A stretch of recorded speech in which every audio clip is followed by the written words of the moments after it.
De gemeente Noord-Friesland had een inremmiddag organiseren voor jongeren met een BBL-opleiding.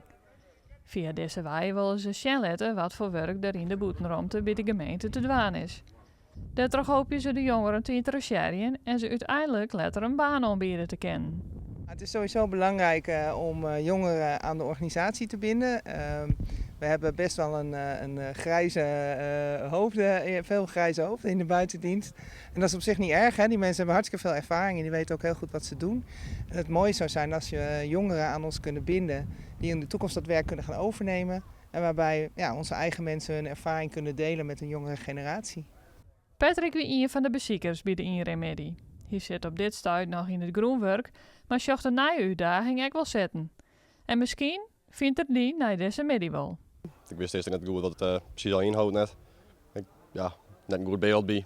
Dus dat weet ik nou inmiddels wel een beetje meer. Dus dan kun je wat verder zien.